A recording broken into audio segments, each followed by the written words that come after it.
Welcome to my madness, ladies and gentlemen. Today we're going to be taking a look at the Mezco 112 Classic Silver Age Captain America. And that is absolutely what this guy is. He is a really good Silver Age representation of the character. But does that necessarily mean you should buy him? That's kind of what we're going to go over here, and obviously personal preference plays into everything, but I mean in general that's what we're looking at here.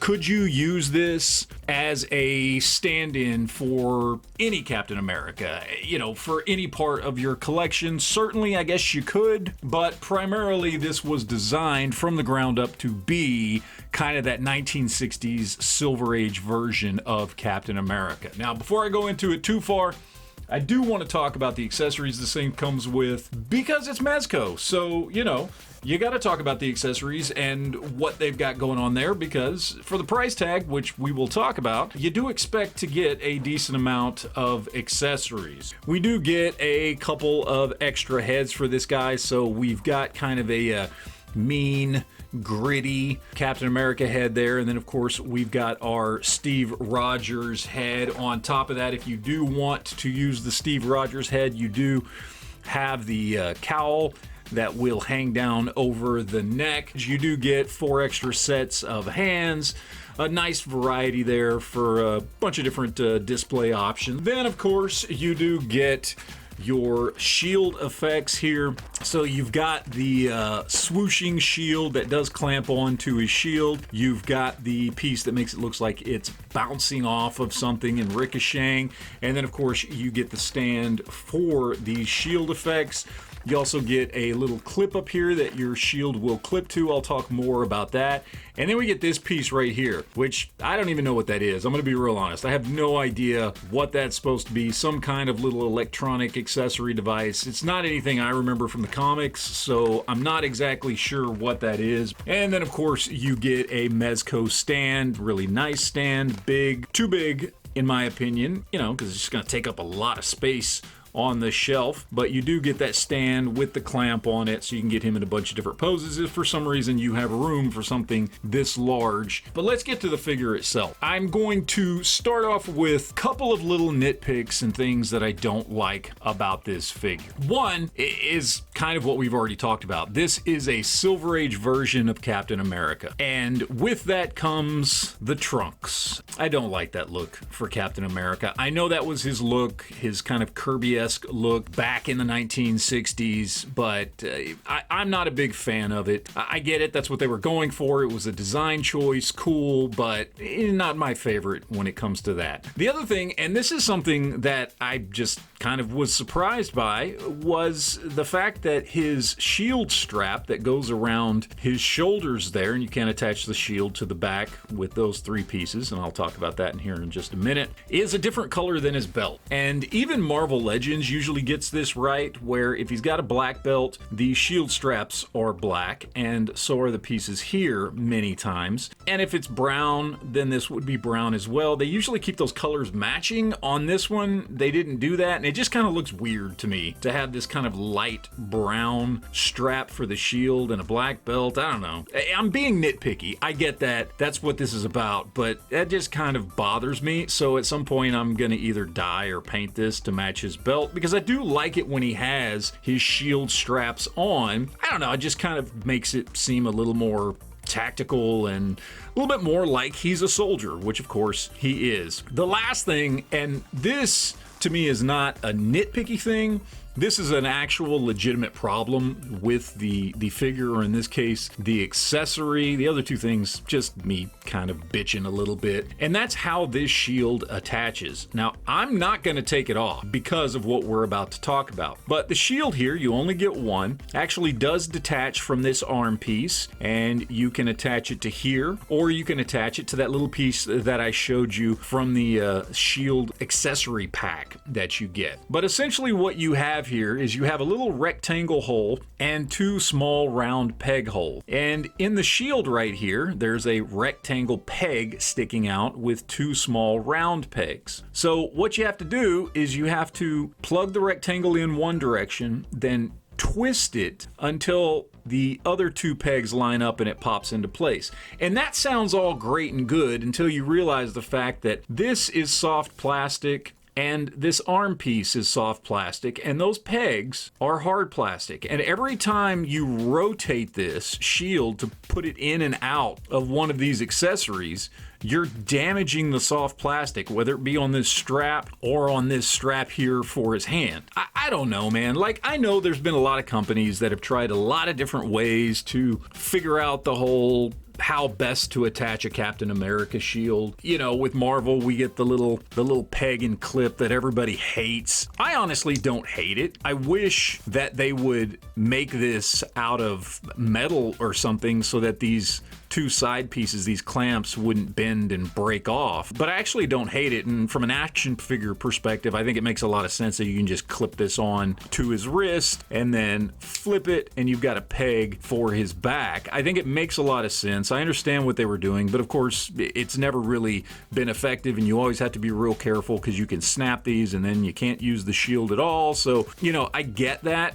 Another option would be if you just made this completely circular and no opening there, and you didn't actually clip it over his wrist, but you actually had to pull the hand off, put this on the wrist, and then pop the hand back on to hold it. That would be something. But, you know, this idea of having straps on the shield looks nicer, certainly looks more realistic, and Hasbro's done that as well. So have many other companies, whether it be, you know, Mafex, SH Figuarts, that kind of thing. But usually the straps are already attached to the shield, and you get an extra shield if you want to do something like have it attached to his back or have it in some sort of special effect, making it look like it's flying or bouncing around, something like that. This to me is just, I don't know. I don't like it. It potentially damages the figure. Now, it's not really going to matter to me because this is how I'm going to have him on my shelf, just sitting there saluting. So I'm not going to be removing this shield. I popped it on once, and I'm not going to be taking it off and putting it on. He's not going to get into any crazy display poses or anything like that. But if that's something you want to do, you might have a problem with how this shield attachment is actually designed. Now let's talk about the good stuff. The figure itself, despite the trunks, looks really, really good. The last Mezco figure that I picked up was the Ditko Spider-Man they released, it was a little over a year ago, I think now. And I liked that, and I'm a huge Spider-Man fan, just as much as I am a Captain America fan, but it just, I don't know, there was something about it, it just didn't sit right. The head was a little too big, even for a Ditko era Spider-Man, and the stitching on the suit just looked kind of goofy at the back and that kind of thing. This one doesn't have any of those issues, even though it is, you know, a little shorter and squatter, which is kind of a telltale sign of a Mezco figure. The suit, the body underneath, the head size, everything looks really good on this figure. I think they did a really good job. The head sculpt looks great and seems to suit the overall size of the body. The stitching everywhere looks really good, and with the trunks, they've covered up some of the more uglier stitching that's usually down here at the back towards the bottom of the arch of the back there, right next to his ass. And it looks really, really good. In addition, the kind of chainmail or scale mail up here, really nice job there. I mean, in general, I think it's really nice. I like it better by quite a bit than the Spider-Man figure they came out with. It's still not as nice as what I think is one of the greatest action figures of all time, which is the Mezco Bishop figure that I picked up a few years ago. That's still one of my top action figures of all time. It's not that nice, but it's really, really nice, and I like it quite a bit, and I think they did a good job. I also like the fact that they actually went with kind of a layered shield here instead of just smooth plastic all around, so it's, you know, you got this tactile feeling. It looks and feels more like what an actual shield would instead of just a smooth piece of plastic. I think they did a great job on that. The stars and stripes look really good. The wings on the head, the boots, everything looks really good. Now, as far as articulation goes, standard Mezco stuff, so good but not great. You know, he does move around, he does everything you need him to, but of course it's Mezco, cloth goods, you got to be careful, especially with the material they've used for kind of the scale mail up at the top. If you move it around too much, it's going to start to crack and flake. So that's just something you have to take into consideration with, you know, with pretty much anything from Mezco. So now I want to do a real quick, just quick comparison between a couple of other figures here, so you can kind of see where he falls in scale-wise. So here we have the 80th anniversary, or excuse me, this one's the 20th anniversary Captain America, and you can see this one's just a hair bit taller than our Mezco. Here's the new Gamerverse Captain America. Of course, I've, put a different head on him and got him kind of tacticaled out, but he's even a little bit taller than this guy right here. Where this guy falls in is more in line with the kind of Captain America buck that we saw used for years and years and years with this retro cap. They use this buck for Captain America many times, and there's a lot of similarities here, height, overall bulk, that kind of thing. So if you like this from Marvel Legends as far as scale, I think this Mezco one is gonna do pretty well for you. Now I'm gonna do a full Captain America review as far as a comparison with this one, with the Revoltech, with the Mafex, with a bunch of the higher end ones, and some of the more sought after and well liked Hasbro offerings as well. That's going to be a separate video, but in general, I really do like the figure. I think they did a good job. It comes with a lot of good accessories. Nitpicky on a couple little things. Only negative thing is the way the shield attaches, but in the end, with the way I'm going to display them, it's not really going to be an issue for me, but it might be for you, so just be aware of that. But all in all, I really like it. I think they did a great job. Very happy with this. Is it worth it, of course, is the question. I think I paid about $104 for him. Average price is somewhere between $100 and $120. Is it worth it? A lot of people would say no. A lot of people don't think any of the